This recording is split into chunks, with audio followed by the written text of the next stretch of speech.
I might up on you on your awesome stand and face Jerusalem.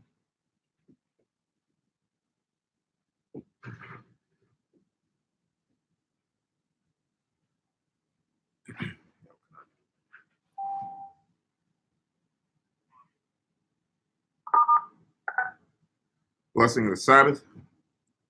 Barak Yahweh, Bahashem Yahweh Shai, Asherah, Little Anawa, Hashabath, Bashalawam, Thawada, Amen. Blessed are you, Yahweh, the Most High, in the name of Yahweh Shai, or Christ, that gives to us the Sabbath and peace. Thank you, so be it. The Ha'ayim A'ad Asherayim Akkad, Psalm 121.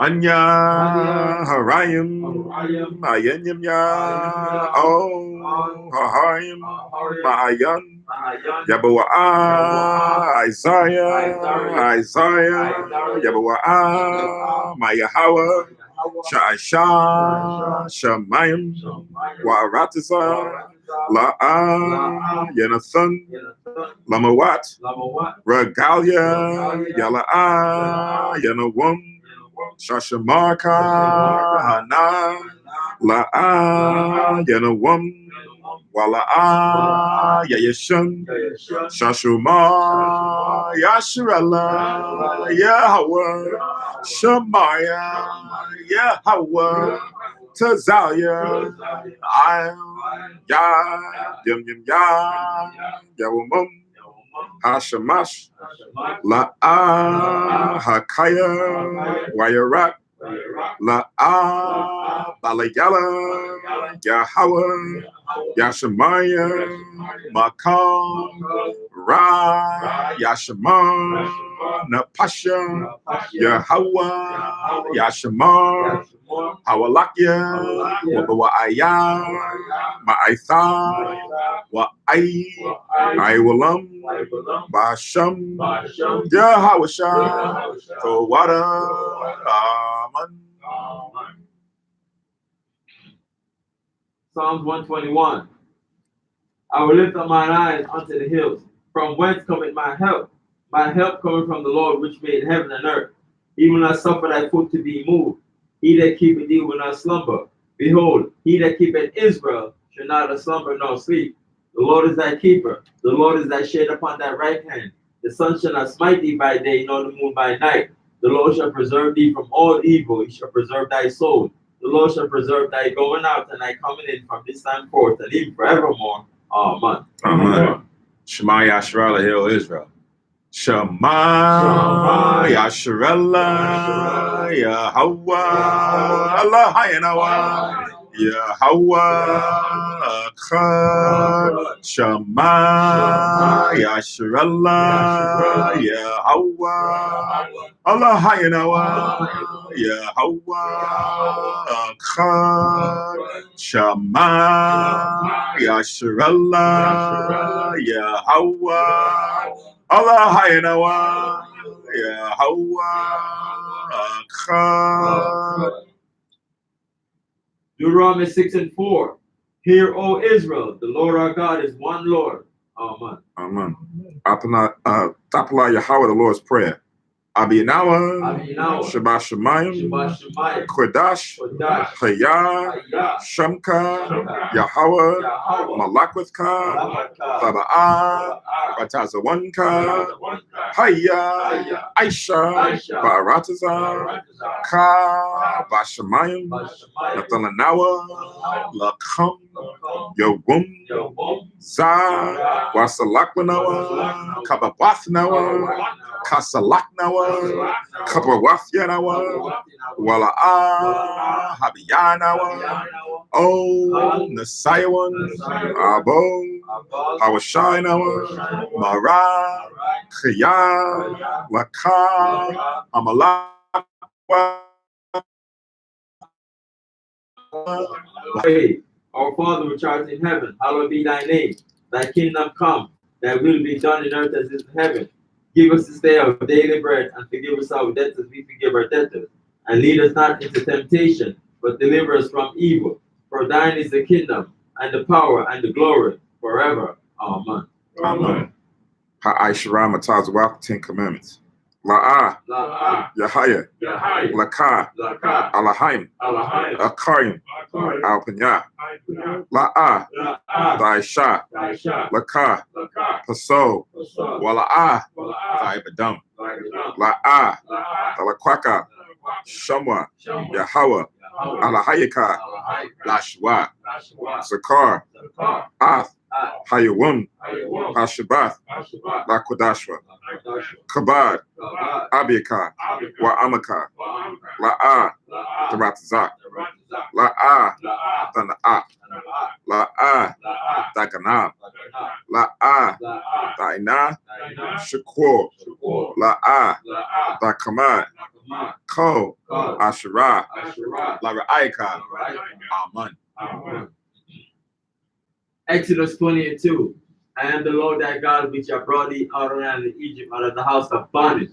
Thou shalt have no other gods before me. Thou shalt not make unto thee any graven image, or any likeness of anything that is in the heaven above, or that is in the earth beneath, or that is in the water under the earth. Thou shalt not bow down thyself to them, nor serve them. For I, the Lord thy God, am a jealous God, visiting the iniquity of the fathers upon the children unto the third and fourth generation of them that hate me, and showing mercy unto thousands of them that love me and keep my commandments.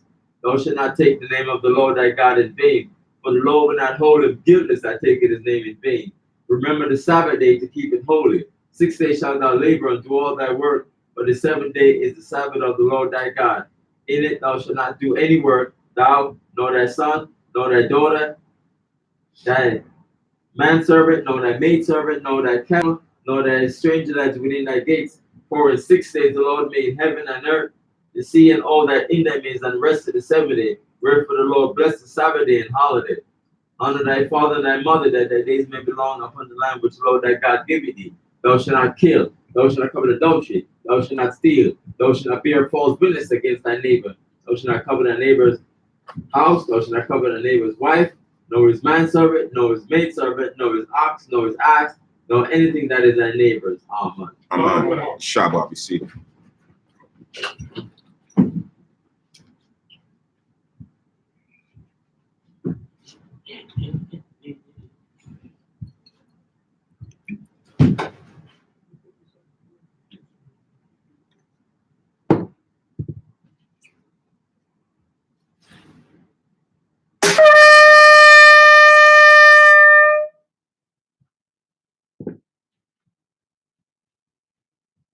Barakatah Yahweh, Bahasham Yahweh Shai, Asherah, Nathan Lanawa, Parya, Hagapin, the Wada Amun, La Yahweh Bahasham Yahweh Shai, Ath Yasha'ala.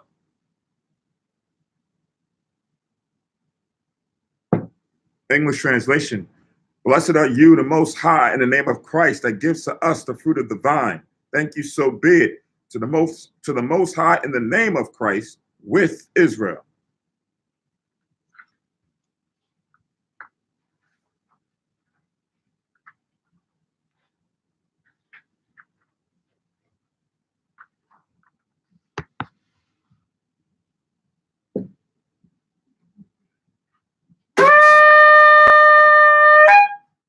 I model upon you, Jerusalem, stand and face Jerusalem.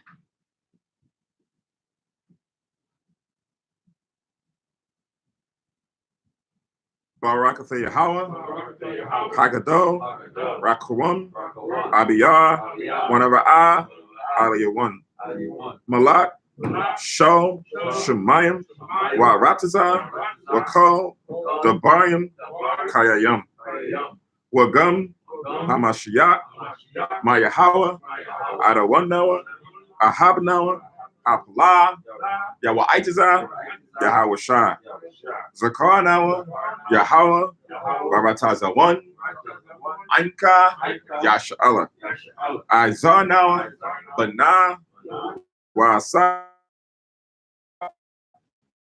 O, Nawa, Yun, Aitha, Kayawamyam, Makadam, Baba Kusha, Shalat, Mayaka Wahataz Alahayim, La, Maganawa, Rapanawa, Rashamar, Alnawa, Baikwar, Shalat, Aroka, Sho, Yahweh Shai, Lanawa, Lalamanawa, Rabian, Kakama, Sabawana, Wada'ai, Sho, Tabarka. Bahasham, Yahweh Shai, Fawada, Samyad, Oiwalam, Aman. English translation. Blessed are you, the Most High, great, merciful, mighty, terrible Most High power, King of heaven and earth and all things living, and also the anointed from the Most High, our Lord, our friend, the wonderful counselor, Christ. Remember us, Most High, favorably, your people, Israel. Help us build and gather Israel. Most High, we beg you, right now, like the days of old. Please send Michael and the righteous powers to protect us, heal us, and watch over us. Mainly send the Spirit of Christ to us to teach us much wisdom, knowledge, and understanding of thy word. In the name of Christ, thank you always and forever. So be it. Blessed are you, Yahweh, in the name of Yahweh Shai that gives to us the law. Barakatah Yahweh, Ba'ashem Yahweh Shai, Asherah, Atalanawa, Hathawarah. Blessed are you, Yahweh, in the name of Yahweh Shai that gives to us light to see. Barakatah Yahweh, Ba'ashem Yahweh Shai, Asherah, Atalanawa, War, Lara Awa. Blessed are you, Yahweh, in the name of Yahweh Shai that gives to us the ram's horn to call the people. Barakatah Yahweh, Bahasham Yahweh Shai, Asherah, Atalanawa, Koran, Ha'ayel, Lakorah, Ha'ain. Blessed are you, Yahweh, in the name of Yahweh Shai that gives to us the olive oil to anoint Israel. Barakatah Yahweh, Bahasham Yahweh Shai, Asherah, Atalanawa, Hashaman, Zayath, Lamashak, Yasha'ala. Shabbat, be seated.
All right, Shalom Yashala. Happy Sabbath. Shabbat, or happy Sabbath in Hebrew, to the brothers and sisters listening, watching on live stream teleconference, and to the Akim of the brothers that's here in the school. Again, happy Sabbath, seventh day, according to Exodus 20th chapter, where we come before the Most High, give all praise, honor, and glory to his existence, as well as his love and respect for the nation of Israel, to be able to guide us and lead us into our salvation that's upcoming. When we say Israel, we talk about those whose ancestors on their father's side, going back at least 3 or 4 generations, represent those whose ancestors come from the so-called Native American Indians, Seminole Indians, who were here, the indigenous inhabitants of the land before the conquistadors, Spaniards, Portuguese, so forth and so on, came throughout North, Central, and South America to discover, not the land, but to discover that there were people already here existing, living, cohabitating amongst themselves. We gave them, or they gave them, names as North American Seminole Indians, Arawak Indians, Taino Indians, right? But we know them today, common names is Native Americans and Hispanics, right? Throughout North, Central, and South America, to include all those in Brazil, Peru, Colombia, Mexico, Panama. Believe history comes from those particular native people, then you are a portion of the 12 tribes in the nation of Israel, as well as the popular so-called Negroes that were brought over on cargo slave ships, right? What happened to those who were brought over on cargo slave ships? They were also spread throughout North, Central, and South America, and also through the Caribbean, right? Known as the West Indies, right? So you have a lot of our people that you see in those regions, and not only exclusively those regions, but we were scattered throughout. So we're also in Europe, we're also in the United Kingdom, we're also in the Middle East, right? We're all still left in Africa, from whence the Southern Kingdom or the so-called Negro tribes were taken. We're also in parts of the Aborigines in Australia. We're all over.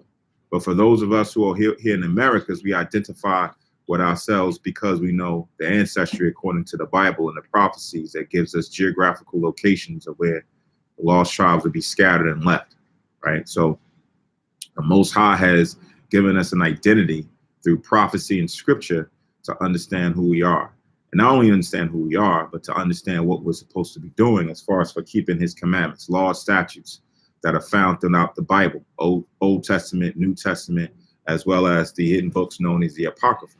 You find a lot of morals and principles, things that are supposed to guide us into understanding what makes a man in the sight of the Most High, what makes a woman in the sight of the Most High, in order for us to sustain in these last days, right? Not only Israel, but the Most High has given us the ability to go into the Bible to find out all nations of people that we see walking the earth today, to come coincide them or cross-reference them to their biblical names. So when we see or we read in the Bible, we can understand what the prophecies stated will happen to the ancient biblical names to those that's here in modern day times, to correlate Moab with China, or Ishmael with the Arabs, so forth and so on, or Elam with the East Indians, right? So we now kind of have that ability to now break down and decipher the prophecies and the links that's left in the Bible for us in these last days, all right? So with that being said, we have to bring this to the head with our Lord and Savior, which the world commonly known as Jesus Christ, right? Do not be mistaken that we do not believe in Jesus Christ. In the Hebrew, if you paid attention to the prayers, he's known as Yahushua. He saves in Hebrew. But in the English, when you read it in the Bible, it says Jesus. Or you read it in other Bibles, in Spanish Bibles, it says Jesus, right? It's talking about the same figure as it is written in the Bible, and not based on what man's philosophies and ideologies dictate, but what's written in the scriptures. I know the brother was alerting us that they have a new Netflix series called, I think it's Messiah, and they have a different so-called Jesus that's being depicted in that series that's not as a reflection what's found in the Bible. So everything that we stand on, principles, nations, nationality, laws, comes from the Bible. It tells you in Isaiah, I think it's 8:20, to the laws and to the testimony, if they speak not according to this word, it is because there is no light in them, right? So if we wanted to be the truly children of the light that's spoken of in Thessalonians, then we have to use the Bible as it is written to bring forth God's truth. So that's what we continue to do, live day by day according to what the Most High in Christ has left us as an example to follow in the footsteps of those who come before us, who walked in righteousness, and the ultimate example, which was left by Yahweh Shah, with Jesus Christ. So as we do every Sabbath, we're going to go into a couple chapters in the Bible and break them down with edification for our spiritual meat, so that we can walk daily being fed by the Most High and not just for carnal food, right? So today, as far as the weekend, that we're going to be in the Apocrypha, hidden books. If you don't have one at home, you can go online and just do a Google search for Apocrypha. We're going to be in the book of the Wisdom of Solomon. We're going to be reading 2 chapters, chapters 3 and 4 this week. And I'll be presiding over the service. Kahan Samak, or Priest Samak, will be doing today's service. So again, we're going to be in Wisdom of Solomon, chapter 3, verse 1.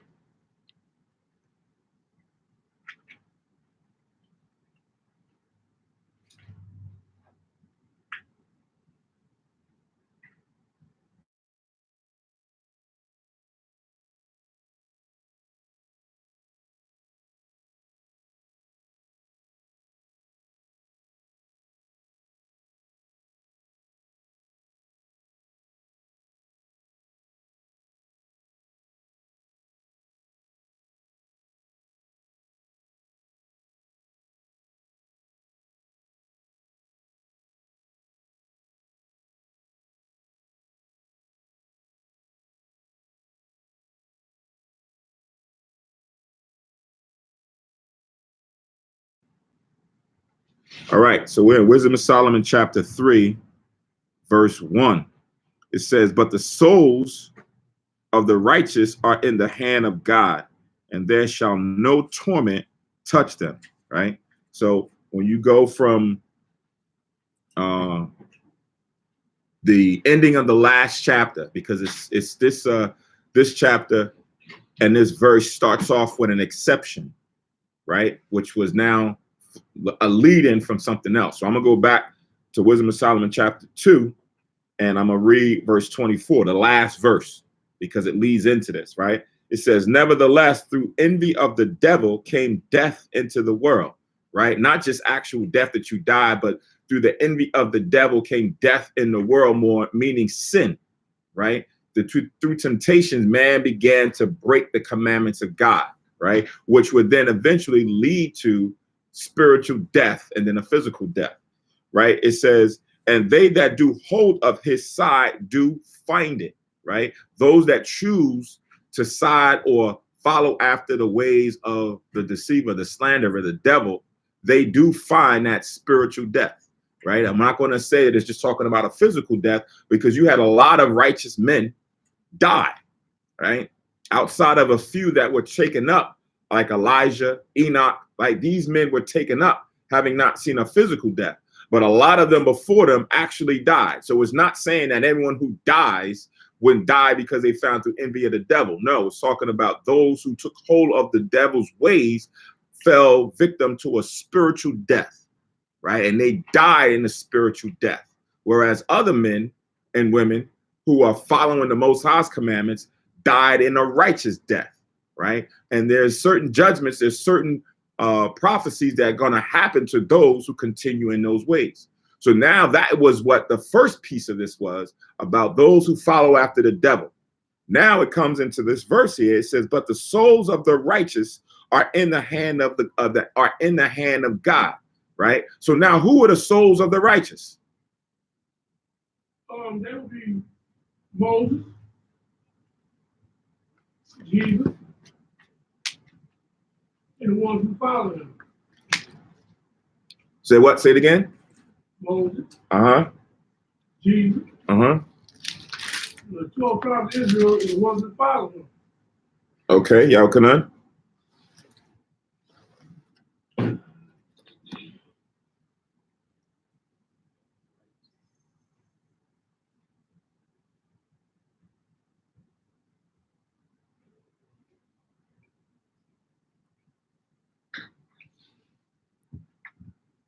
But the souls of the righteous are in the hand of God. Who are the righteous? Saints. You asking me or you saying? No, God's saints. God's saints, meaning what? When you say God's saints, what are the saints? Psalms 50. Yeah, that'd be a saint right there. That made a covenant. Look up. We're gonna call it saints right here. Gather my saints together, verse 5. Gather my saints together to me, those that have made a covenant by sacrifice. Right. So who is that dealing with? That's his angels. That's not. I mean, this is his verse he gave. I mean, this is his answer. So who is that dealing with? With Israel. With Israel, right? So Israel are the righteous, right? Yes. Yes. Okay. So now go to Deuteronomy, the 6th chapter. Go to Deuteronomy, the 6th chapter, and the 24th verse. Deuteronomy 6 and 24.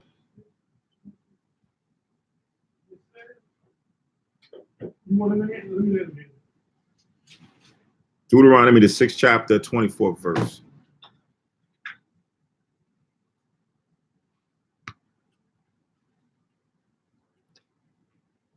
So it says, and the Lord commanded us to do all these statutes, to fear the Lord our God, for our good always, that he might preserve us alive as it is this day. And it shall be our righteousness. What is the it?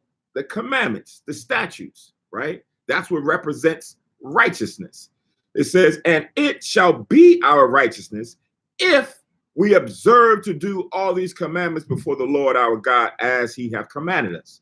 So now if the Most High is saying the righteousness comes from the law and I'm giving you the righteousness, and then the people realize if we do these commandments, then we're going to be righteous, right? So now going back to what we just read in the previous chapter in Wisdom of Solomon, we read that through envy of the devil, death came into the world, which meant sin. And sin is what? Transgressions of the law. Transgressions of the law is what sin is. So here the law says that if you do this commandment, that is your righteousness. But if you transgress these commandments, that's not your righteousness, right? That's your spiritual death, right? You just falling away from the Most High, right? So now, with that understanding, if we go back to Wisdom of Solomon 3:1, but the souls of the righteous are in the hand of God. So now who are the souls of the righteous based on what we just read? It's more specific.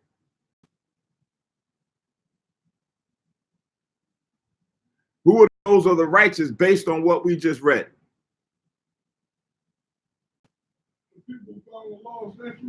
There you go. Those that follow the law, statutes, and commandments. Because not all Israel follows the law, statutes, and commandments. So we can't say Israel. We can't say the saints, right? Because you're going to have a majority of Israel, the majority of the saints that don't. So when it says, but the souls of the righteous is those that are doing or keeping his commandment. Those are the ones that are now in the hand of the Most High, lifted up from everybody else that are in Israel, right?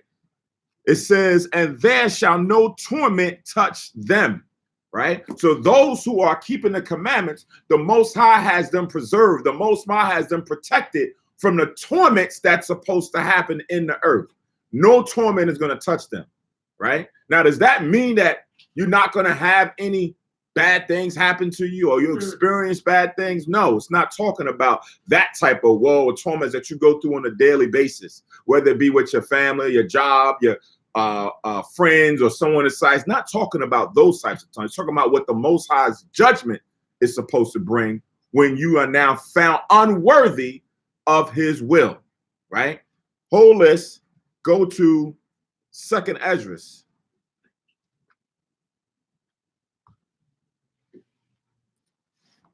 Go to 2nd Esdras,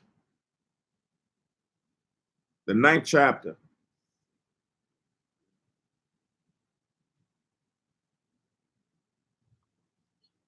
Second Esdras, the 9th chapter, and the 7th verse.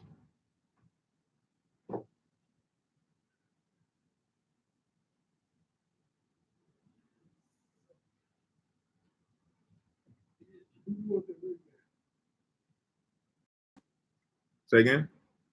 Who you want to read that? Gabar. It's, verse 7, you said? Verse 7. All right. That's the second Esdras, the 9th chapter and verse 7. Everyone that shall be saved and shall be able to escape by his works and by faith whereby ye have believed. Right. So now everyone is going to have a measure that's going to be given to them as far as for how they escape. It's going to be based on your faith and the works that you do. That's what's going to allow you to escape perils that's supposed to come. Read. Verse 8, shall be preserved from the said perils, and shall see my salvation in my land and within my borders, for I had sanctified them for me from the beginning. So from the beginning, the Most High already knew who the elect were, who those souls of the righteous were that were going to be protected, right? And they're going to be able to escape the said perils, judgments that's supposed to come in the earth. It's not for them. Read. Verse 9, then shall they be in pitiful case, which now have abused my ways, and they that have cast them away despitefully shall dwell in torment. Shall dwell in torment. So that's who the torment is for, right? That's the judgment that the Most High is going to bring in the last days. They're going to receive that, not the righteous of Israel, the elect, 144,000. Read. For such as in their life have received benefits and have not known me. Right. So they've received the carnal things of the world and have followed after Satan, receiving these things, but don't know the Most High. Right. So the Lord is seeing these things, but he's going to bring forth his judgment. Read. Verse 11, and they that have loathed my law, loathed my law, while they had yet liberty, and when as yet place of repentance was open unto them, understood not, but despised it. Right. They didn't take the opportunity. This grace that has been given to everyone to now come and hear, learn, follow, apply, right, teach. They loathed it, meaning they didn't care about that. What is this? Get this out of here, man. Nobody wants to hear that. Like before we started the class, what he said, man, get away from that group. Get away from that. What are you talking? I don't want to hear that, right? They have loathed and despised the commandments of the Most High. They put it to their back, right? Those torments are for those individuals, right? It says the same when you read on down. But I'll stop there. Let's go back to Wisdom of Solomon 3.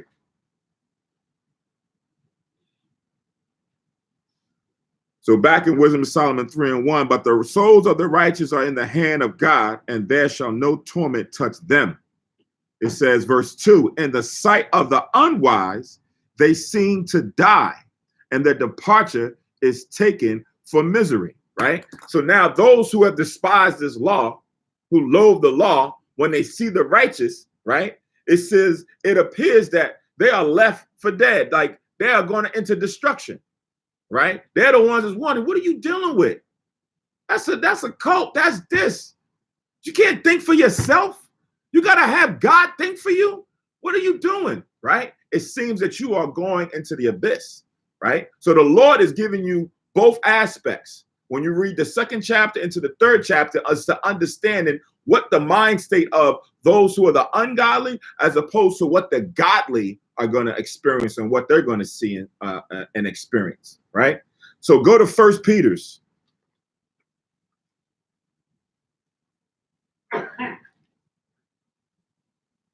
1 Peter's 4th chapter.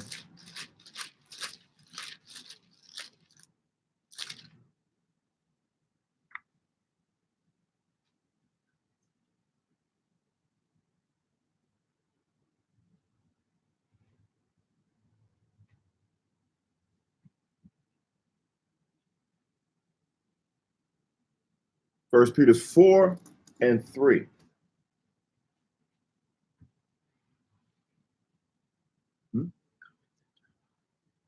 Oh, I don't even know how to turn them on.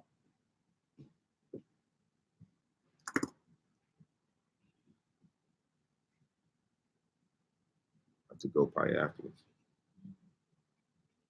So 1 Peter is the 4th chapter and the 3rd verse, right? It says, for the time past of our life may suffice us to have wrought the will of the Gentiles, when we walked in lasciviousness, lust, excess of wine, revelings, banquetings, and abominable idolatries.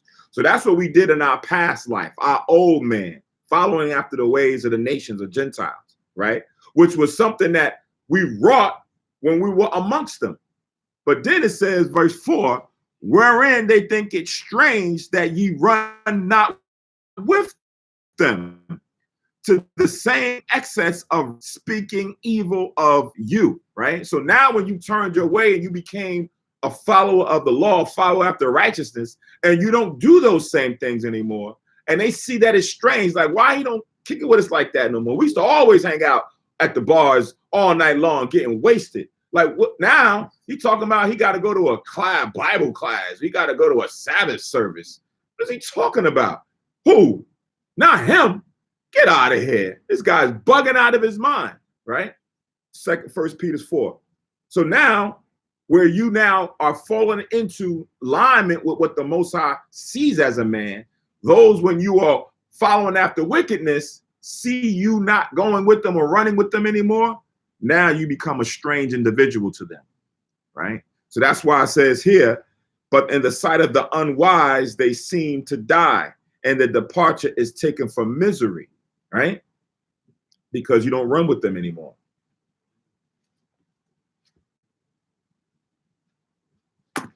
Go to, let me see, St. John.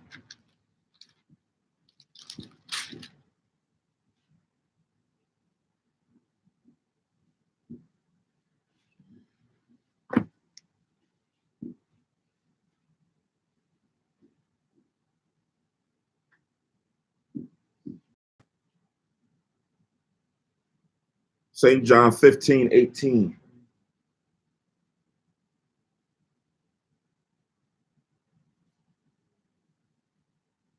St. John 15:18.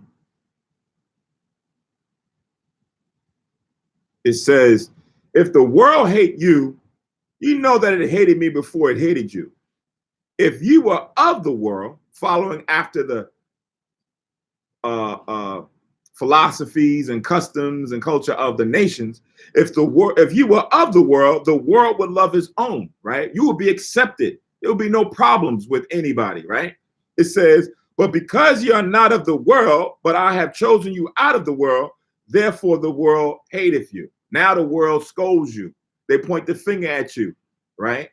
Because of you not running or doing the same things with them, and then speaking against those things that they're doing, which is in error according to the scriptures.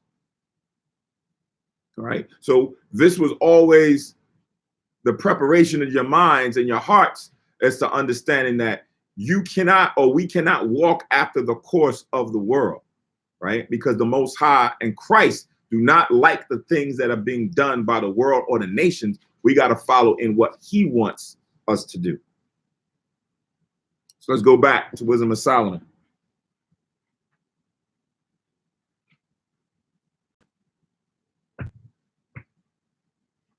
Verse 3 now, it says, and they're going from us to be utter destruction, but they are in peace, right? So when we have now separated, the righteous have separated themselves, it appears that they have gone to utter destruction. But we are in peace right now because we found what the kingdom of heaven is supposed to be like as we keep these commandments, as we understand what our old life was and how we were tricked and seduced and deceived into following these things and how wicked they are. And now we've come into righteousness and glory and understanding morals and principles that now make us love one another better than what we were doing before. Verse 4, for though they be punished in the sight of men yet is their hope full of immortality. Meaning, though would be some were physically chastised by the nations, by our people, and others verbally, right? Though we be punished in the sight of men, we're hoping and waiting for the kingdom to come. A lot of the things that we go through right now, for the moment, is temporal. Sometimes it could be anguishing, it could be troublesome, it could be worrisome of the plight and the trial and the tribulation that you have to overcome day by day, right? The things that go on in your mind as you try to overcome and figure out ways through scripture to handle and battle with these things. All of the things that's put upon us are overcomable. That's a word. Overcomable, right? It just takes the individual to be patient enough, temperate enough to ask the Father and then actually put that work in to be able to overcome. Sometimes we're our own enemy. Sometimes we hold ourselves back because we don't let the Most High or Christ lead, right? So we have to be able to do that when time comes. Remember, in Ecclesiasticus, go to Ecclesiasticus, the second chapter.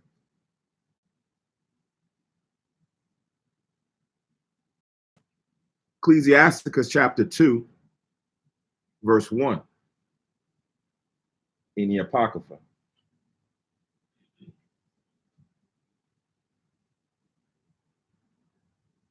I'm going to read from 1 to 6.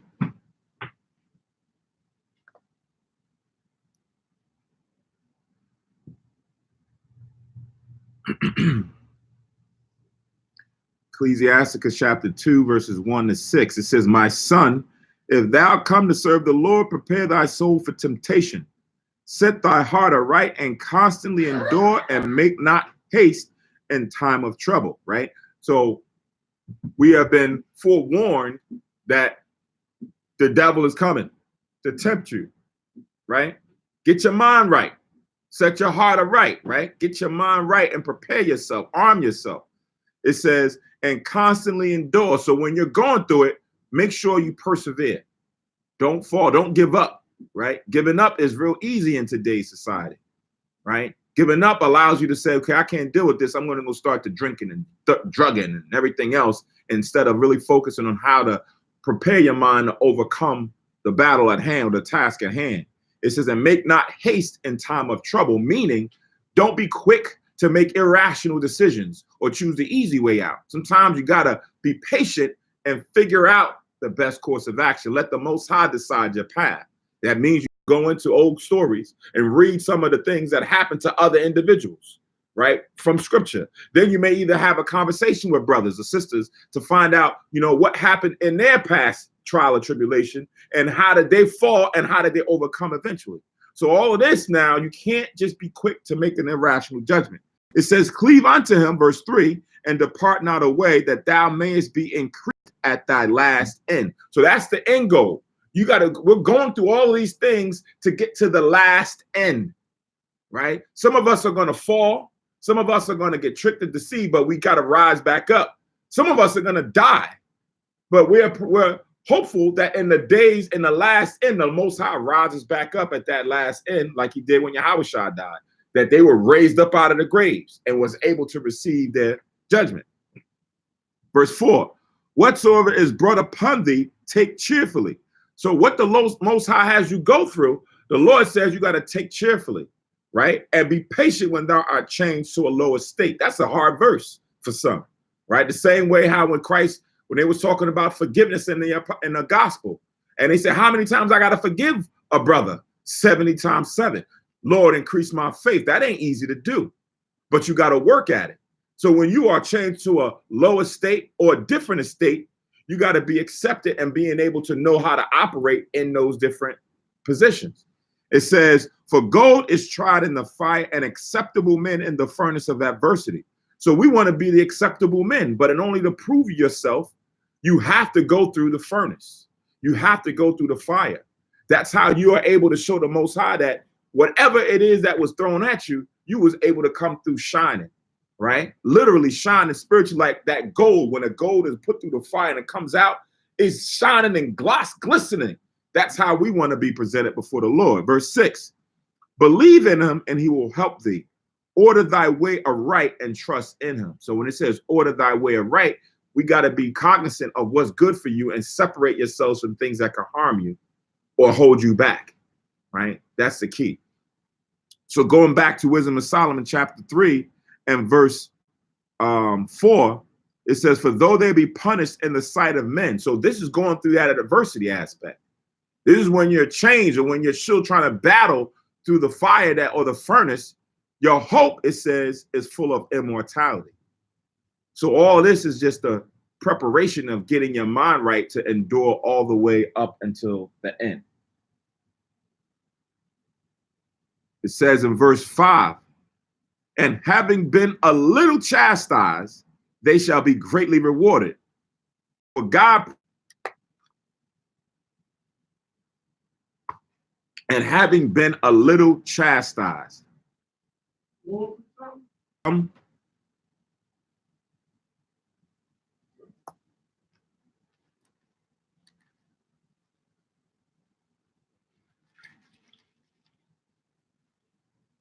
Not believe.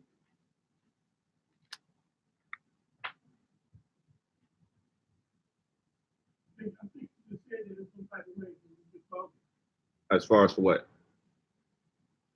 Some people want to just give in. They want to stay on target. They want to do anything. Right, but this is so talk about the righteous here. It says, and having been a little chastised, they shall be greatly rewarded. So we're not talking about those who gave up, right? We're talking about those who are going to succeed. Well, they took the punishment and they continue to stay in the scripture. Right. Right. And that's how they got their blessing. Right. So now we're not even just talking about this generation, right? Because the reward is the salvation to come when Christ and the angels appear. Because the reward is the salvation to come when Christ and the angels appear. Right. So when you look at it and you consider all of the trials and all of the events and all of the captivities that Israel has gone through, because we have not received the reward yet. Right. Noah hasn't received the reward yet. Daniel hasn't received the reward yet. Abraham hasn't received the reward yet. That's still to come. But it says, having been a little chastised, meaning all of these things that we've gone through, when Daniel was in the lion's den, when the three holy ones was in the fiery front. Well, all these things happened throughout the generations when the Maccabees was doing what they was doing, and a lot of men was losing their lives. This is as a little chastisement. Oh, let's go to 2 Maccabees. We just read this, I think, in this past class. 2 Maccabees chapter 6. Having been a little chastised. So 2 Maccabees chapter 6.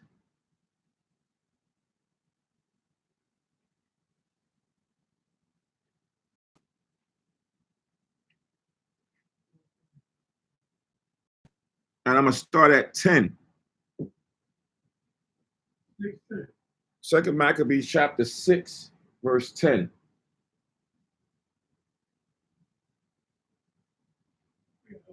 It says, for there were two women brought who had circumcised their children. So this is the time during the Greeks in kingdom coming in and what they subjected Israel to do, right? Couldn't keep the laws of God no more. But they found some who were keeping the laws of the Most High. That's what this is going into.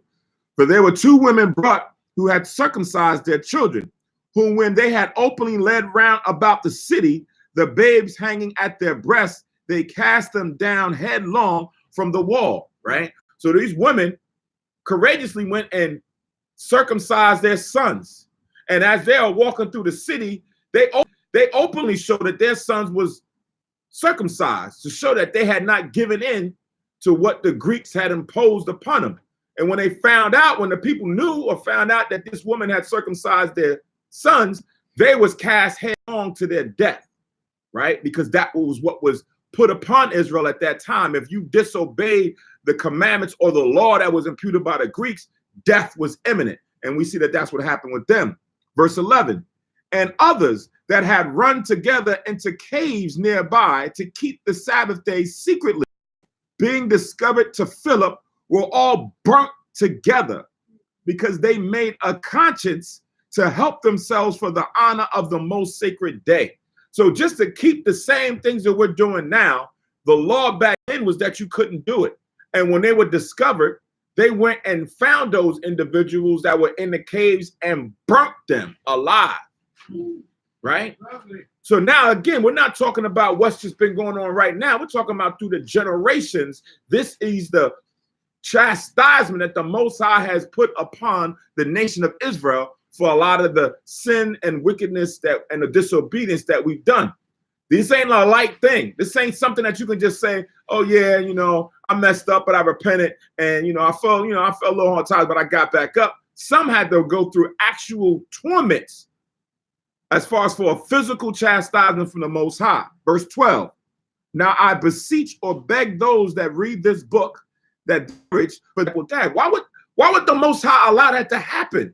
Right? That's not a loving God. So when you read the book, be patient. Be you got to take it with a grain of salt and not be, just so quick to throw the book out because you're reading how the Most High allowed his people to go through such judgments. Again, now I beseech those that read this book that they be not discouraged for these calamities, but that they judge those punishments not to be for destruction, but for a chastening of our nation.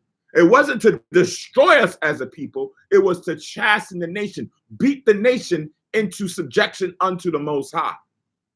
That's what this is. Remember, we are the Lord's children that disobeyed him. This is his form of punishment and judgment. Had we have been doing the right thing, this would have not happened, right? So this is what was now documented as record in the scriptures for us to read how we've been chastened throughout the generations, right?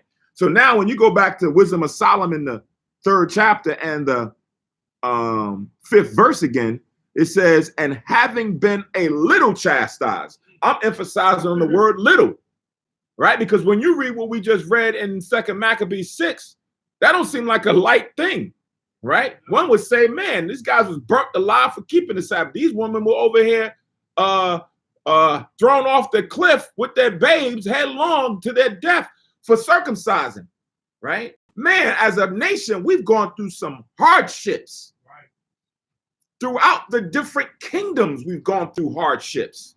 Collectively as a people. Remember, it wasn't just an individual thing, it was a nation thing, right? All for one and one for all. If one sinned and jacked up, then that affected everybody else, right? That's that mentality sometimes when you have a family and they have a lot of children, and one of the kids is bad as hell, and the parents leave, and one of the kids is bad as hell, and he's left to just do what he want to do, and the parent come back, and like, boy, what is this? Right? And the parent get upset and go jack that one kid up, but the parent is opted to do what? Jack them all up. Because you seen him do this, ain't do a damn thing. Now I'm getting all of y'all, right? Y'all wasn't your brother's keeper. So now the whole nation got to feel the wrath. So this is what happened to us collectively as a people throughout the generations. So a little chastisement is kind of interesting for any nation to see that. That ain't little, that ain't small. But why is it called a little chastisement? Go to Romans. Is these the Romans doing this right here? Go to Romans, the 8th chapter.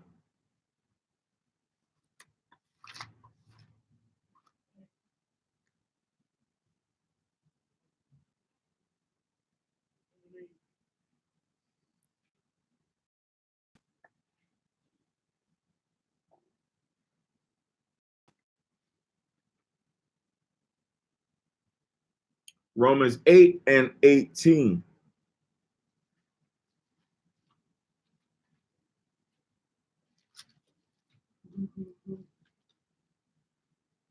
The car, read that.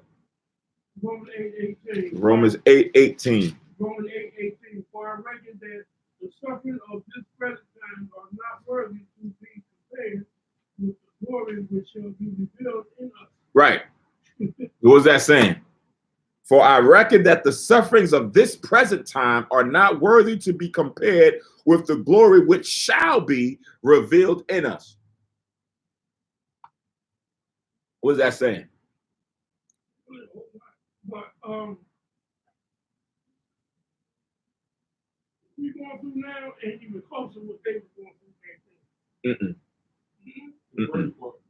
First part was right, second part was not. Worthy is the subject of this present time, is not worthy to be compared with the glory which shall be revealed in us. I guess we got some glory coming to us if we stay with God's word and commandment. Like the two ladies, they believe nothing. They said they would do with God. Mm-hmm. So right now, going through all this trouble, we stay with God. We will fulfill a glory at the end. Yeah, but there's a certain element of it that the most important part of that verse to tie into what we're reading here in Wisdom of Solomon. The most important word is important part of that verse to tie into what we're reading here in Wisdom of Solomon. The most important word is to be compared. And my Bible is even italicized to show you that there's an emphasis on aspects of what you're reading. Right? Because it said all of that that happened to them, and you can start pulling out a whole bunch of events that has happened to Israel throughout the generations, even leading up until now. All the sufferings at this present time are not comparable to the glory that we're going to see when Christ and the angels come back. Right? We've been the most ostracized and demonstracized people in existence, us as Israel, right? Throughout the ages.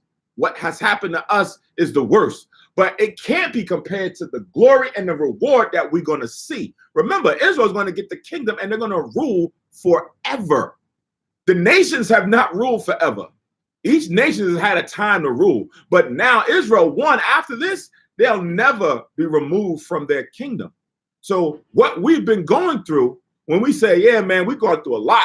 We went through this. Man, remember when they did this to us? Remember when they did that to us in the Persian and the Mede captivity? Remember what the Syrians did to the northern kingdom? Remember, that's a lot. But what's going to come, that's going to be overshadowed. You're going to forget that. You're not even going to bring that to mind anymore for what you're going to receive. It's like right now, if someone who's been, battling and struggling in poverty for a while, and all of a sudden, you just by chance go hit the Mega Millions. You hit the Mega Millions. That moment that ticket is in your hand, you're forward thinking. Little of it is looking back in the rear. You're thinking about all the good or what you're about to do with this newfound fortune, right? Or I'm about to get myself a new house. First I'm gonna pay my tithes, and then I'm gonna buy myself a house, and then I'm gonna set my such and such up because my kids, they need something. I'm gonna get them something. Then I'm gonna go to down and on such and such street. It was a whole bunch of us who was down there struggling. I'm gonna make sure I get all of them, and I'm gonna get them a nice place. I'm gonna set them. We're gonna eat. We're gonna enjoy, and we're gonna keep the most. All of us gonna keep. You start thinking about all the glory and goodness that you could do. You're not relishing in the misery and sorrow anymore. That thought is now far removed. Not to say that you will totally forget it, but it's not in the forefront of your mind. Even right now, as we're in this situation as a nation, the kingdom is still right now on the righteous. That's in our forefront, or it's supposed to be in our forefront, right? It's supposed to be what we're anticipating, what we're hoping for to come sooner and sooner. But right now, when it happens, man, that's a foreshadow. I ain't caring about that no more. I ain't caring about what happened in the 20s. I ain't caring about what happened in the 1800s. We're talking about now judgment being established in the gates within Israel. So that's what this was talking about, right? Go to 2 Corinthians chapter 4. 2 Corinthians chapter 4.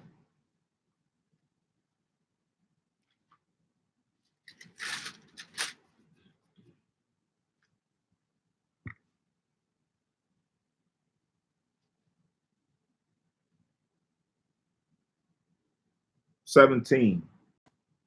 Al-Kanan. I want you to read that. 2 Corinthians chapter 4, verse 17. 2 Corinthians chapter 4, verse 17. For our light affliction, which is but for a moment, worketh for us a far more exceeding and eternal weight of glory. Right. So even here, right, the apostles was going through some stuff. The way that the apostles was murdered back then, it wasn't a light thing. but it's being classified as a light affliction compared to the glory that's to come. Even Paul in the letters understood what the Most High had shown him and seen in visions, that this was not comparable to it. For our light affliction, same thing as our little chastisement that we're reading in Wisdom of Solomon, which is but for a moment. We're going through it. It's not eternal. It's not going to be like this forever, right? Worketh for us a far more exceeding and eternal weight of glory, right? We're enduring to get to that kingdom that the Lord has promised us. Read on.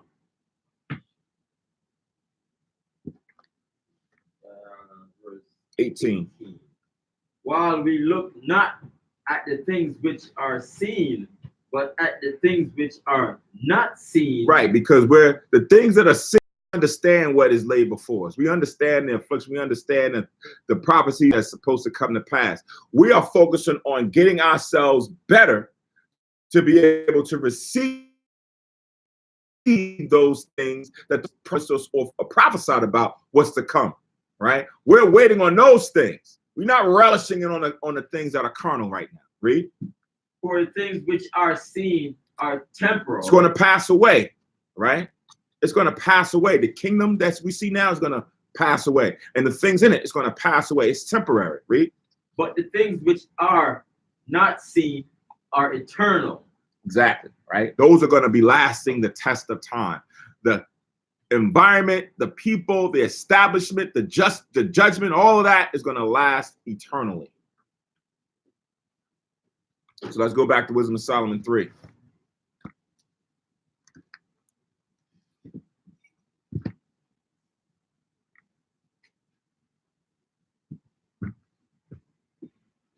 So 3 and 5 again, it says, and having been a little chastised, they shall be greatly rewarded. For the Most High God proved them and found them worthy for himself, right? At the end, when the day of judgment, when the reckoning comes and Christ sends the angels to gather the 144, 1/3, those are the ones who have been found worthy, right? Their heart was right. Their deeds and their actions and their faith have given them the crown that the Most High and Christ is going to lay upon them. It says, verse 6, as gold in the furnace have he tried them and received them as a burnt offering, right? So carnally, how gold is purified is being compared to how man or woman is being purified. Gold in the furnace, right, is the same thing like we are being put to the furnace or to the test. How so? Go to Ecclesiasticus chapter 27. What is being tried?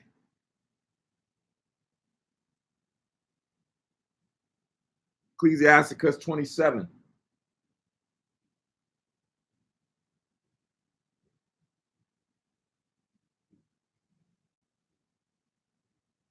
And 5. Ecclesiasticus chapter 27, verse 5. Gabar, if you can read that, Baba Kushal, please. Ecclesiasticus chapter 27 and verse 5. The furnace proveth the potter's vessels, so the trial of man is in his reasoning. Right. So the trial of man, you're put to the test. The furnace is in your decision making, right? Choose you this day life and death. So when you are put, when the devil comes and tempts you or presents you with a situation that you have to decide on, you got to see if you're going to choose the Most High's solution or if you're going to choose man's solution, right? That's the part that's being purified. And as much as you do the right choice, you are ridding yourselves of all of those impurities, thoughts, actions that was in your mind, body, and spirit, right? That's how you become that pure gold. That's why the Lord says, I will make a man much more precious than a fine gold, right? Than the actual gold. Man in his thinking is going to be more precious than any gem or any metal that man kills themselves for to go and acquire, right? That's why in the last day, the Lord says, when that judgment comes, no silver or gold can buy your way out of that judgment, because at that point it's worthless. What's most valued then is your thinking. Have you been keeping the will of the Lord, or have you been loathing in it, like we read in 2nd Ezra, the 9th chapter? So that was Ecclesiastes 27:5. You could also link that with 1 Peter. We're not going to read it though. To write down 1 Peter's chapter 1.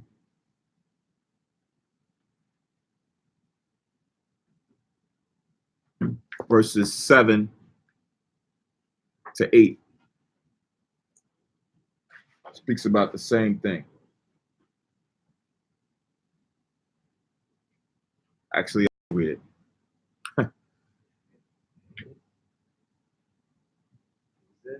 Actually, I'm going to start from, this is 1 Peter chapter 1.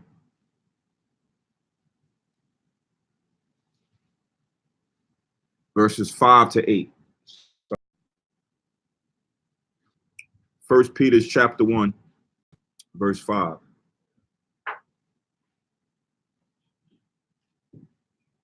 Wait, 1 Peter chapter 1, verse 5.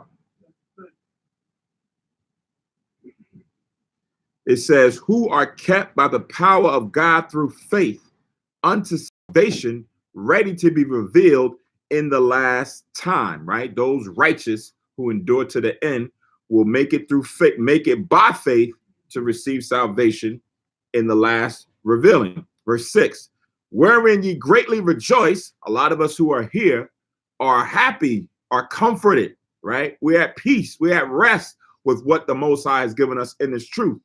Though now for a season, if need be, you are in heaviness through manifold temptations. So even though we're in this truth, we are still presented with many temptations via the devil, right? And causes us to go through different emotions, different thoughts, right? So with that, there's an understanding of why we have to go through those things. Verse 7, that the trial of your faith, being much more precious than of gold that perisheth, though it be tried with fire, might be found unto praise and honor and glory at the appearing of Jesus Christ. Might be found. So everybody that's going through this tribulation is not going to be found, is not going to be accepted, right? Many will fall off. Many will lose their endurance and fall by the wayside. We're trying to run that right pace and better our times each time in order to make it to the end, to cross that tape. Whom ye having not seen, ye love, and whom, though now ye see him not, yet believing, based on what's written, ye rejoice with joy unspeakable and full of glory, right?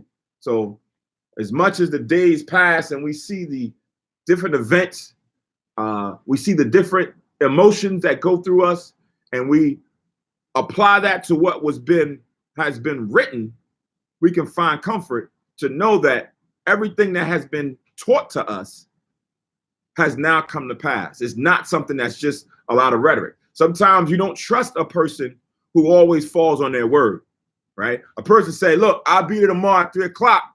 3 o'clock comes, they don't show, right? Then they have an excuse. Then they do it again. Then the third time they show up. The fourth time they show up. Then the fifth time what happened, they're not here. So now when a person speaks their word, you're kind of like, I don't know if he going to be there. I don't know if this is going to really come to pass. But the Most High has always been on point.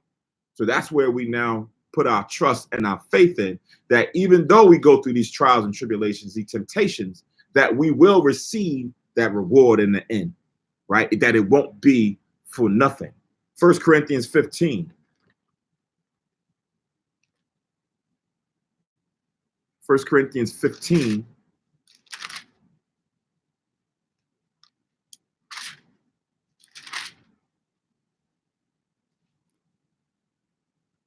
'57 and 58.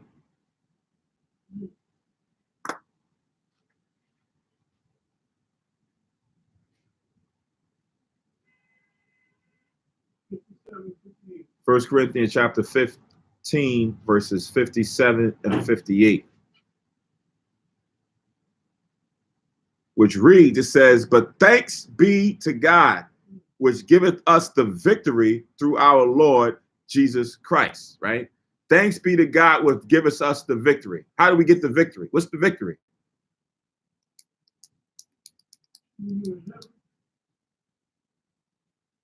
What's the victory? The victory is to overcome the temptation that we were. Exactly, right? To be able to now rid ourselves of sin having dominion in us, right? It says in verse 55, O death, where is thy sting? O grave, where is thy victory? Because it's talking about what? Sin. Sin was very rampant within our lives. Now, when we now follow after Christ, after Yahushua, and knowing how to walk in the law, we are now removed ourselves from sin having dominion over us. Now we receive the victory. We have been taught how to defeat the devil. We've been taught how to conquer our old man. That is the victory, right? So day by day, as you continue in it, you are victorious, right? Now it says in verse 58, therefore, because of this victory that has been given to you, because of this way, this, blueprint on how to win day by day, therefore, my beloved brethren, be ye steadfast, unmovable, always abounding in the work of the Lord. Meaning you got to continue in it. Now that you got the blueprint, you just can't know that you got the blueprint and don't do the blueprint every day. You got to be steadfast. It has to be a daily operation.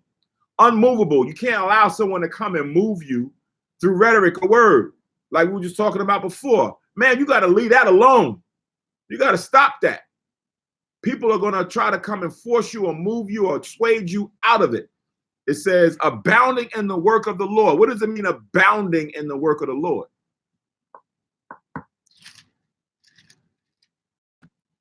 Anchoring yourself down in the work of the Lord.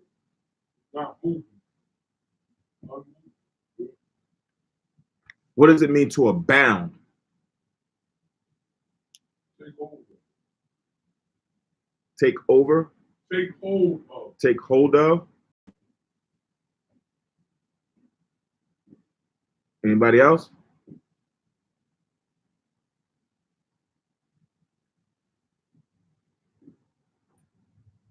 So in the definition, abound says to exist in large numbers or amounts, have in large numbers or quantities, right?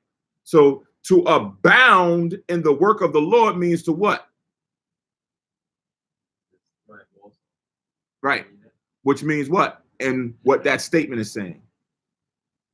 Always abounding in the work of the Lord means what? More than that. Right. Bring it together. He said thrive. Keep the law, statutes, and the commandments. It's more than just is more than what it's saying, just keeping law, statutes, commandments. Continue doing your work. Based on the definition, what is it saying? Exist in large numbers or amounts, increase volumes.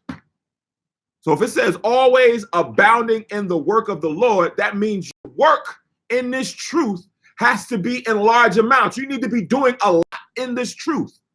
That's what it's saying. You got to have different actions and different things going on. You just can't exist and be stagnant.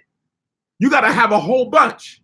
Remember the parable that Christ gave. I'm going to give you 5 tokens. What did Christ want back from the 5 tokens? Did he want the same 5 tokens back?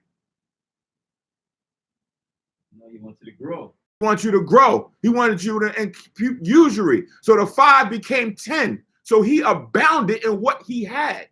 That's what Christ and the Most High is saying. You just can't be here and just be here. You got to do things.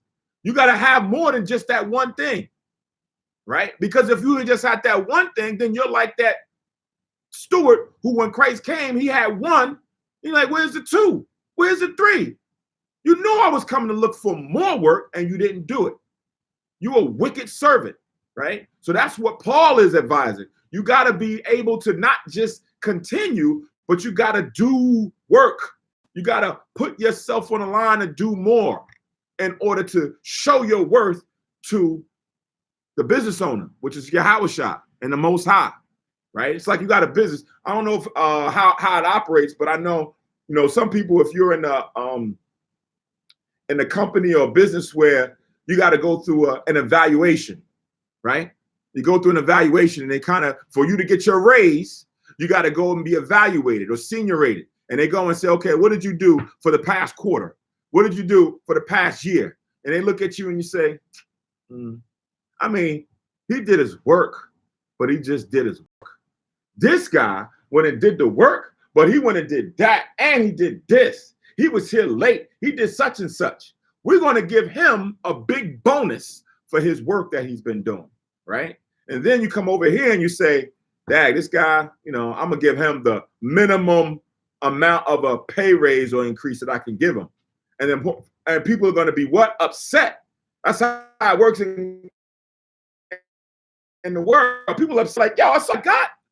Yeah, but you didn't abound in the job. I need the business to grow. So for us to grow, you got to put your brick in and do certain things. Then when it comes time for cuts, it's like, you know what? Who are they going to cut? Those who only just skating by, right? It's like, all right, listen, we're going to put someone else in your position who can do more than just what you're doing, right? Thank you for your time, but you got to go, right? So this is what Paul is writing here, that we received the victory. So therefore, in order to get to the end, my beloved brethren, be steadfast, meaning keep the commandments. Don't lose sight of keeping the commandments. That's part. Unmovable. Don't let nobody come and push you out of this truth or persuade you to go do something else or check out another zone. Then it says, always abounding in the work of the Lord. Because as you apply all of these different three things, it says, for as much as you know that your labor is not in vain. It's going to add up. It's being seen. It's being measured. And you receive the reward in the end. That's the key, right? So we have to be considering every time ways in which I can add more value. What can I do? What could I think of to now say, I'm going to try this or try that, right? And not just, it just be like a good club to just come to every Saturday or log on to, right? Or just listen in and that be that. No, we have to figure out ways to increase and grow. Oh, we need to probably have a new sign right there. Okay, you've added that. You thought of it, you executed it, boom. Now let's go to the next. In the carnal world, like a lot of businessmen, millionaires, billionaires, that's what they do. They go start a business and they say, I started that one, it's working. Now I'm gonna do another one. Now I'm gonna do another one. I could sing real well. Now I'm gonna get a clothing line. I got a clothing line. Now I'm gonna get a perfume line. I got a perfume line. Now I'm gonna get a handbag line. They're always increasing to build the brand, right? That's what Paul and the Most High and Christ want for us. So now let's go back to Wisdom of Solomon. Even like you say, even for a business, to get like a business loan, they want to see you some growth. They want to see assets. Yeah. What you got? What you been doing? Right? You're like, yeah, I got this over here. Okay, how long you had that? I had it for about 5 years. 5 years. Where did it start? Where did it end? Well, I started with about 100,000 every year, first year, and then I make about 110,000 right now.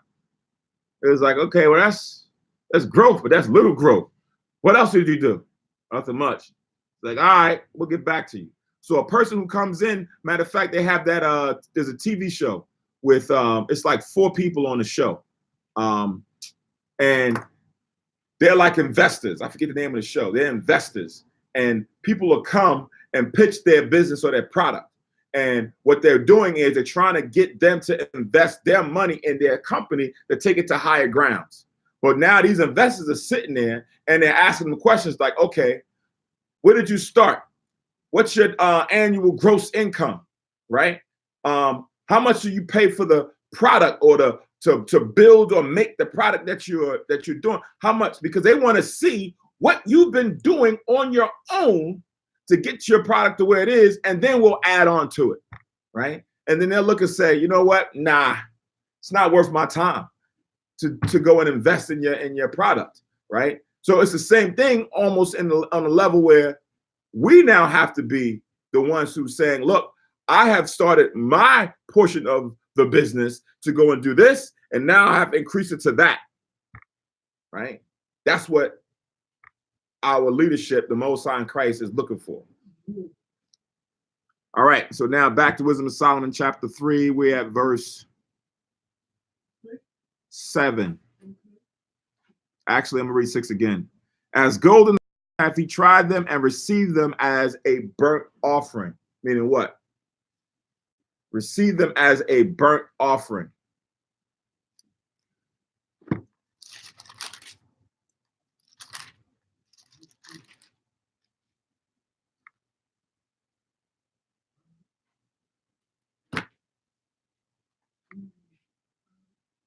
And receive them as a burnt offering.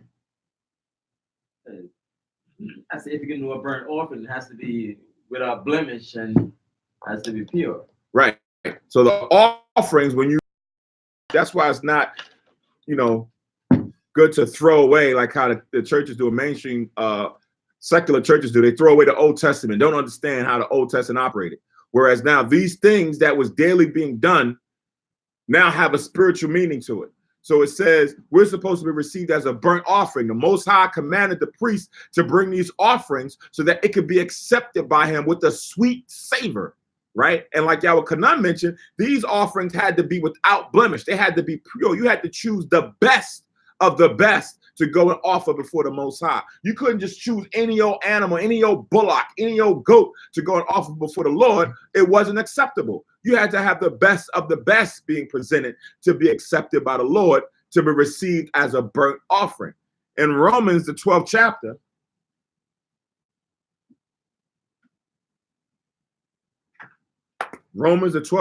the first verse coincides with this.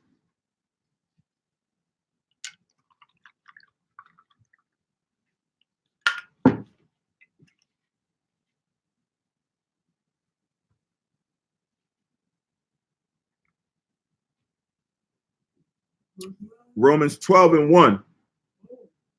It says, I beseech you, therefore, brethren, by the mercies of God, that ye present your bodies a living sacrifice, like a living burnt offering. You now have to go and be that offering like I was in the past. Holy, meaning pure, without blemish, without sin, without iniquity, acceptable unto God. Your works have to be things that the Most High is going to be pleased in, which is your reasonable service, meaning that is your duty. Like it says in Ecclesiastes 12 and 13, right? Fear God and keep his commandments, for this is the whole duty of man. This is your reasonable service. Ecclesiastes 12 and 13. That's in the Bible. Ecclesiastes, not a class. Yeah.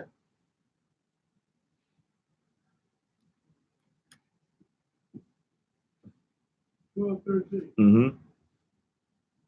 So now back in Wisdom of Solomon, chapter 3, verse 7. It says, and in the time of their visitation, they shall shine. So when the Most High now comes to redeem them, they're going to be the ones that's going to be set up as the pure gold. They're going to shine. It says, and run to and fro like sparks among the stubble. Sparks go here and there like among stuff, like static. When you can see the clouds start sparking everywhere, those particular righteous men and women will be the ones shining all throughout, right? Christ spoke about this when you go to Matthews 13.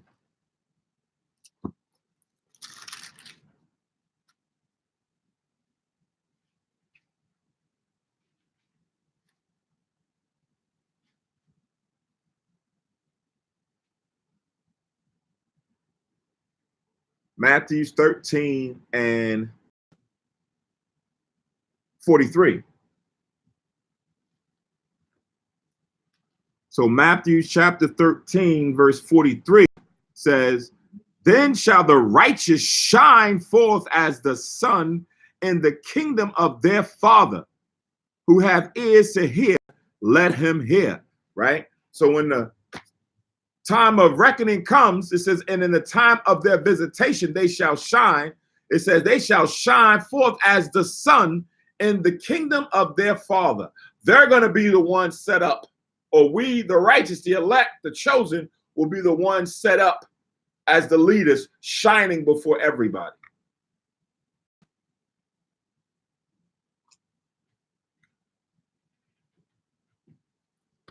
All right. Verse 8, back in Wisdom of Solomon, chapter 3. It says, they shall judge the nations and have dominion over the people, and their Lord shall reign forever. Pretty self-explanatory, right? They shall judge nations, meaning they're going to be giving decisions or commandments or judgments over all the nations, right? They're the ones now set up to be the new government. Like how right now you have governments in leadership positions that dictate you can't trade with that one because of that thing that you just or judgment on another people, right? So now when the kingdom of the Most High is here, there's only going to be one that's going to be doing that, which is the nation of Israel. It says, and have dominion or reign over the people, and that reign with Christ shall reign forever and ever, like it tells you in Daniel's. What is that? Daniel 7.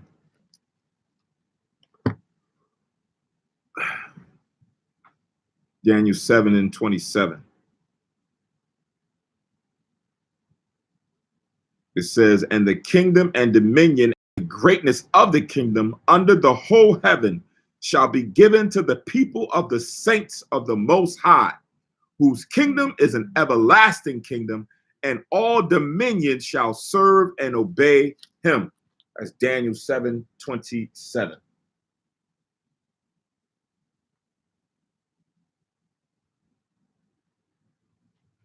To link with verse 8.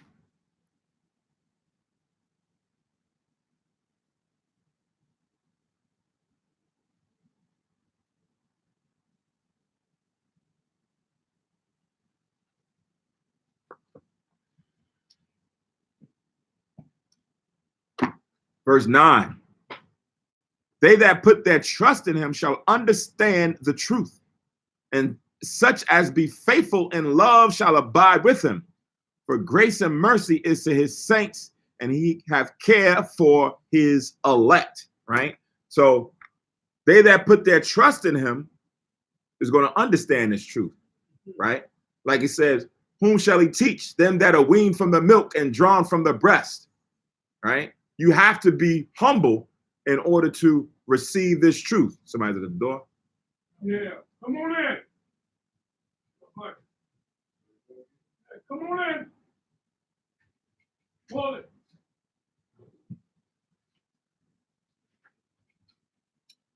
So again, it says, they that put their trust in him shall understand the truth, right? So the truth is something that has been given to the Most High, that's come from the Most High, that's given to man, right? And a lot of people don't understand it. But the Lord says, they that put their trust in him, a lot of people don't put their trust in. You just said on the table. Thank you, brother. They that put their trust in him shall understand the truth, and as such as be faithful in love shall abide with him, right? For grace and mercy is to his saints. So we've been given that opportunity to understand grace and mercy. But then it says, he have care for his elect, right? The elect of the Most High, the chosen, the few are those who are going to receive that reward. Verse 10, but the ungodly shall be punished according to their own imagination. And those who loathe the law, they got to receive their punishment, right? The ungodly will be punished without a doubt, which have neglected the righteous and forsaken the Lord, right? Whoso despiseth wisdom and nurture, he is miserable, and their hope is vain. Their labor is unfruitful, and their works unprofitable, right? So when you despise the true wisdom of the Most High and nurture, right? Because that's what we've been doing going through all of this. we're being nurtured. Like it talks about them that are weaned from the milk and drawn from the breast. As a baby is now receiving that milk, they're being nurtured or brought up to be that individual, from a baby to an adolescent to an adult.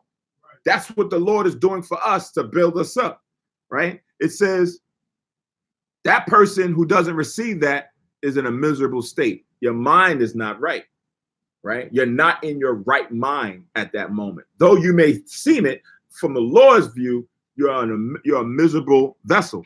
It says, and their hope is vain. So the things that they hope for will never come to pass, right? That everybody was going to be in peace and that'll never happen, right? A lot of things that people pray for or that they hope for is man's own vain imaginations. It says their labor is unfruitful. So what they put their hand to do is not going to be fruitful or accepted in the end. Because you got to understand that sometimes people do certain things, like how Gabar was mentioning earlier, where like, yeah, he told him the truth, but he's staying with that. Why did he stay with that? Because he said now he's figuring out that, you know, since I joined that organization, everything is good now, right? He's got a job or whatever the case, everything is good. But here it says your labors are unfruitful, meaning to be received by God in Christ, that's not going to add up. They're not going to accept that. For now, this temporal setup accepts those things that you do because this is a wicked society. So when you go out there and do wicked things, you get, you know, rewarded for those wicked things by the devil, right? But the Most High in Christ is not accepting those things in that day. You can't say, oh, on Sunday when we was keeping our church service, we was feeding the homeless. Those are unfruitful works, because the things that you fed them on the day that's not my day was not what I wanted you to give them. I didn't want you to give them that type of food because it is unclean, because you rejected the knowledge that I gave you. So that's unfruitful. So what you're saying about the statement that he said that we read out in the Bible, when judgment day comes, the Muslim girl right here, how will that work out? I don't know what she's doing. That's something I still got to find out, because I don't know if she's. I haven't seen that class several times. No. What I'm saying, what I don't know is I don't know what her heart is. Right? I don't know if she's there and then she's accepted, she's open. Jesus has not been fully there yet, and then she's like, you know, slowly but surely listening and understanding what's going on. Because as you're there, if she comes to the classes all the time, right, and she's understanding more about the Sabbath or understanding more about certain laws and understanding more about history, granted her parents and her family brought her up in a certain environment and taught her that. Now as she's seeing this, there's thoughts that's going into her mind that may not have been articulated outward yet until someone really sits down and deep have a conversation. So that's why Gabar was like, I don't know, I didn't really ask her too much. I know she's there, but I don't know what's really going on in her mind. Until someone sees that, the Lord in Christ, Most High in Christ can see it. The angels can see it. I don't know. I never met her. So I can't speak on what that specific person is going to be. But in general, at the end, if your heart is not in trust or in concert with the Lord, then yes, you're going to receive that judgment, right? You got time. You got time up until that day. Yeah, because one would say, even within this time that she got to get it right, God forbid that he fall out. Right? He's in it now, but he could fall out and then he now be victim of that said fate. And she could jump in. Right? So we don't know. We got to let time heal those wounds, or let time build them up, or time reveal itself. Right? Well, this over here saying is, if she's a Muslim, she's going by the Muslim. We understand that. What we're saying is that, and she playing on both sides of the fence. She got into the Lord come back to get back. That's what he's saying. Okay, so that's a good statement. So this is this statement. Okay. If she's playing both sides of the fence as a Muslim and 12 tribes, she will get burnt at the end. If she's jumped to one side, I said, I understand what you're saying. Okay. But as long as she get on the right side, by the time Jesus cracked that sky, if she get on our side 100%, she's in. Right. She got all this time till Jesus cracked that sky. Right. He can play both sides of the Yeah. When that time comes, when that judgment comes, if you're in the middle on the left, that's the 2/3. 1/3 is on the left. 1/3 is in the middle. The other third is on the right-hand side. You got to be on the right-hand side. Those other 2/3, it don't matter. All right? If you want to look at it from that perspective that you just outlined. She gonna get burnt in there. Right. Anybody who's not with Yahweh the Most High. Right. You make change and jump Exactly. on outside. Right. And he might go the other way. You might change and go the other way. He who endures to the end, that's the one that's going to be saved. Con. All right, come on in. Verse 12. That sounds good. Very interesting. Let go. And a lot of other people gotta let things go. You're right. Yeah. So now, where we at? Well, Verse 12. Their wives are foolish and their children wicked. Their offspring is cursed. Wherefore, blessed is the barren that is undefiled, which have not known the sinful bed. She shall have fruit in the visitation of souls, right? So now going back to those who have despised and been miserable, right? Now they're coming into a situation where they're now bringing in, they got a wife and they're having children, teaching their children the same type things, or teaching them women type things. They're going to be accursed, right? They have now seeking out those who are like them. He foolish. He an idiot. He done got another idiot one with him. And they're bringing in children, and they're now bringing forth more idiot demons to run in the earth, right? So now this is for those who continue in that lifestyle, they're going to be in a pitiful case. It's better for you to be someone like a woman who's righteous and don't have any kids than for you to be a wicked woman, have a husband, and then have a whole bunch of kids, right? That whole situation is going to be judged harshly by the Most High, right? That's what it's getting to. So it's getting to your mind state and what you seek after. Are you seeking just to have? Because right now, sometimes people just think that I just want to have a big family. No wisdom, no righteousness, no way to fully guide themselves or their family. They just want to have what they see, which is the temporary aspect, and not the eternal of how do I now live in the Most High sight and let the Most High bless me with what I need, whether it's a man or a husband or a wife or a woman that I'm not going to cohabitate and then bring forth righteous seed. In this case, it's the flip side for the ungodly who don't follow this and what has been continually being reproduced in the earth.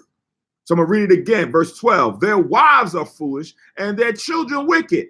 Their offspring is cursed. Wherefore blessed is the barren that is undefiled, which have not known the sinful bed.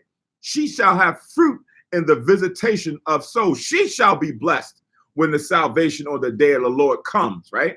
It says, and blessed is the eunuch, which with his hands have wrought no iniquity, nor imagine wicked things against God.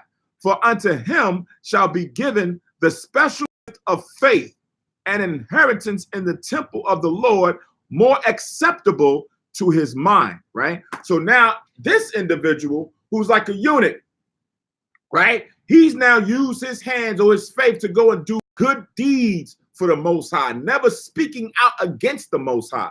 Again, this is a person, when you look at a man who's a carnal eunuch, meaning he's been castrated. He can't go forth and get a wife and have children. So now he's now giving himself to doing a whole lot of good works for the Most High, right? Because he don't have a family. He got a lot of time on his hands.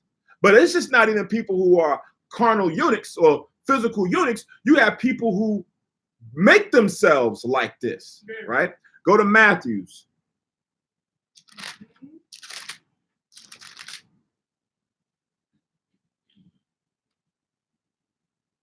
Go to Matthew's, the 19th chapter.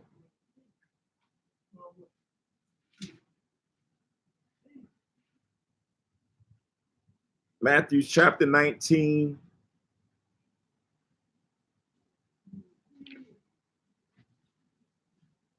Verse 12. I'm sorry, verse 10.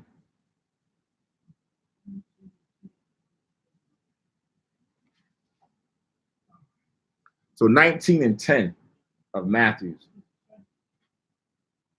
So it says, his disciples say unto him, if the case of the man be so with his wife, it is not good to marry, right? So when they was talking about divorce and Christ laid out the full understanding of how divorce is supposed to operate and what man puts a woman in case to do through fornication or whatever, and they started to understand that if you put a woman away and she goes against another man, that man now has committed adultery, and you put the woman, and they're like, dag, all that? Man, if that's the case, then it's probably best that you don't even deal with a woman. Right? Just leave it all well alone. Verse 11, but he said unto them, all men cannot receive this saying, save they to whom it is given. Meaning everybody can't just go about their lives without having a woman. There are certain individuals who don't have a desire to want to be with a woman. They are just so headstrong on the mission or objective. In the carnal world, people are so business driven that they're like, nah, I ain't got time for no relationships. I ain't got time for that stuff. I got to get to this objective right here. I'm trying to get my degree. I'm trying to become a lawyer. If I deal with that, it's going to slow me down. So all this is what I'm now focused on. So some people can receive that saying what you're talking about is what Christ is saying to the disciples. He says in verse 12, but there are some eunuchs, right? We're just talking about eunuchs in verse 14 in Wisdom of Solomon. It says, for there are some eunuchs which were so born from their mother's womb, right? So they were born where they didn't have their members that operated, they could go and have children, right? And there are some eunuchs which were made eunuchs of men. Some were just castrated, right? That's what you'll see when you have people who are kings or rulers and they have like a harem of women. They'll put a eunuch, a man who's been castrated, to watch over the women, right? He ain't got to worry about him having sex or raping his women. It says, and there be eunuchs which have made themselves eunuchs for the kingdom of heaven's sake. So now it's not talking about they went and castrated themselves physically. It's talking about mentally or spiritually, that they don't have the desire to want to deal with anything like that. Like Paul, when you read in 1 Corinthians, the 7th chapter, right? He was advising the men that they shouldn't want to deal with women. Be like me. But I know all men can't receive this saying. So what Paul was saying, so if you do desire to be with a woman, that's cool. It's not a sin. But just know you're going to have a lot to deal with when you get into a relationship with a woman and have children. There's a lot of time that's been taken away to do those things.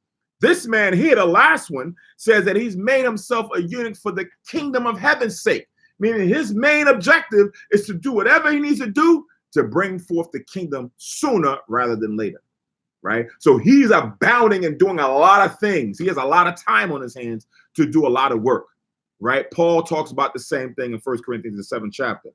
It says, he that is able to receive it, let him receive it. So anyone who's able to fill in that position, it's nothing wrong. That's a good thing. But if you can't, that's cool too. Just know that you still got to put your work in to receive the same glory. You still got to put your labor in, right? So when we go back to Wisdom of Solomon chapter 3, and we read this again, is going into, you have a lot of people who are wicked, sinful, who have established themselves, who have wives and families and children, but they're all in wickedness. But it's better for those who are now spiritually in tune with the Most High, right? Because it's a duality here. It's like a twofold thing here. You have some who have children, right? You have many of us who are in the truth who have wives and have children, but you are not caught up with everything else that goes on. You are headstrong for this. Your goal, your objective is the kingdom, and you're working as a unit to get there. Those who are in the world, they're sleeping and dilly-dallying and lying with all different kind of philosophies and spirits and doing certain things. It's better to just be locked in with the Most High and nothing else. Your glory will come in the end if that is what you're going to do. Right. That's what it tells you in Revelations when it talks about the virgins that were going to be accepted. It's not talking about the men were physical virgins. It's talking about a spiritual you being virgin. You ain't deal with no other false god or false philosophy or false ideology. You came to the Most High, you repented, and that is whom you dealt with forever until you came to your salvation. That's what this is getting into. So at the end of 13, it says, she shall have fruit in the visitation of soul. Right. She will be rewarded when Christ comes back, right? She will be able to receive all of the rewards, blessings that is due to her based on her consistency in the truth. But not children, though. It could be children. It could be children. Right. Okay. Right. But it's both spiritual and physical. Right. Verse 15. Prayer 15. For glorious is the fruit of good labors, and the root of wisdom shall never fall away. Right. So again, like you just said, she shall have fruit in the visitation of souls. Now in 15, it says, for glorious fruit of good labors, meaning reward. Right. So your rewards can be a title or fame that you receive. You went and did all these great deeds, and now people look at you and say, man, this guy got a good name amongst everybody. Nobody can take that away, right? So your rewards don't have to be physical. It could be abstract, meaning untangible. Then you may be able to have something that is tangible, right? That the Most High will bless you with. So whatever that is, great are those rewards that's going to come from doing your good labors. Verse 16, as for the children of adulterers, they shall not come to their perfection, and the seed of an unrighteous bed shall be rooted out. As for those others, right, who physically and most importantly, spiritually have been adulterers, they're never going to be able to sustain and receive reward in the kingdom for all those actions, right? We know those who dilly-dally with just being a fornicator and an adulterer consistently is not going to be rewarded. But remember, adultery is also spiritual, or fornication is also spiritual. You've also went and laid and been the whore with all these other different gods, right? That's never going to be accepted by the Most High, right? So reading again, as for the children of adulterers, they shall not come to their perfection, and the seed of an unrighteous bed shall be rooted out, right? The seed that now has, because you have a seed, your actual posterity that comes from your loins, and then you also plant a seed in someone's mind. Those teachings, that custom, that thought that has now continued on, that has to be eliminated. All that stems from that envy of the devil that we read in the last chapter at the last verse, right? 2:24. Nevertheless, through envy of the devil came death into the world, and they that do hold of his side do find it. That's what you're going to read. That's what you're going to reap.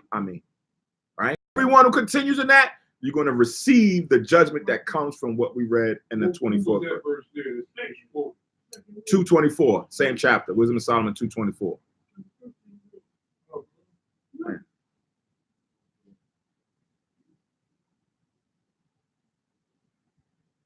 It says where we at? 17th one.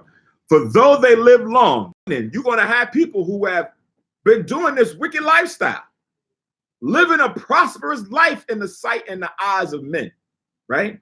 For though they live long, yet shall they be nothing regarded. They're going to have an ill name in the kingdom, right? When people look back, they're going to say, oh yeah, Puffy.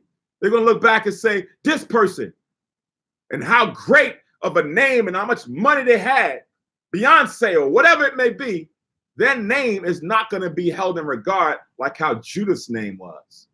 That how we read it and it's been recorded here in the Bible, or how Esther or Hadassah's name is. Not was, but is, I should say. So they're not going to have a name like Abraham. They're not going to have a name like Job. They're not going to have a name like Elijah. They're going to have an ill name, right? Even though they prospered and lived long in this setup. It says, and their last age shall be without honor. So in that last time, when the visitation comes, they're not going to receive honor. They're going to receive dishonor. Like it says, some will be raised to condemnation, not to accommodations, but condemnation. Yahweh Kanan. Yeah, Ecclesiastes 8 and 12.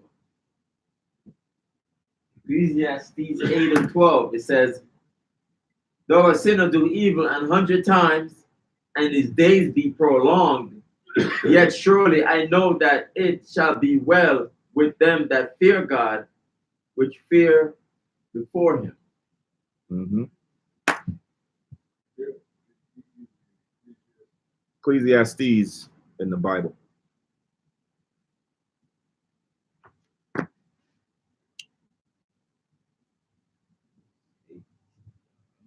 Verse 18 now, Kun. It says, or if they die quickly, right? Meaning they didn't live a long time. They did a lot of wickedness, but then they died quickly. Sudden death, right? They have no hope, neither comfort in the day of trial. Because you have some who are righteous that may die quickly. But those who are in the Lord do have hope that when, even if you die like right now, if any one of us, Lord forbid, had to have the judgment that we don't shot comes, that we will have, we're going to be raised up in the day of Yahweh Shah, in the day of the Lord. Those who are wicked don't have hope. Whether they live long or they live sudden deaths, they don't have that hope that they're going to be received up in the day of the Lord. Verse 19, last verse. For horrible is the end of the unrighteous generation. Horrible is the end, right? They're not going to receive a good name, right? So keep in mind, though, that all Israel going to be saved. All Israel is not going to have a righteous name that's going to follow them from this setup to the next setup, right? Because everybody, all Israel hasn't done righteously. Those 1/3 of Israel will have that take them into the kingdom, and they will have a righteous name that will be recorded. Those others that'll come through the regeneration, they will be a part of Israel, but not as glorious as those who endured in these last days. All right, so that ends chapter 3. It's about 12:50. We're going to pause here for about a half hour, return close to 1:20, and then we'll do the the 4th chapter to conclude the second half of the Sabbath service. All right, so remember, this is, a Sabbath where you can't cook.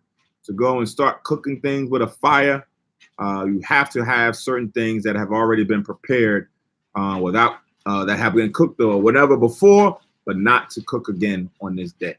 All right, so with that, we'll be back in roughly about 30 minutes. Shalom.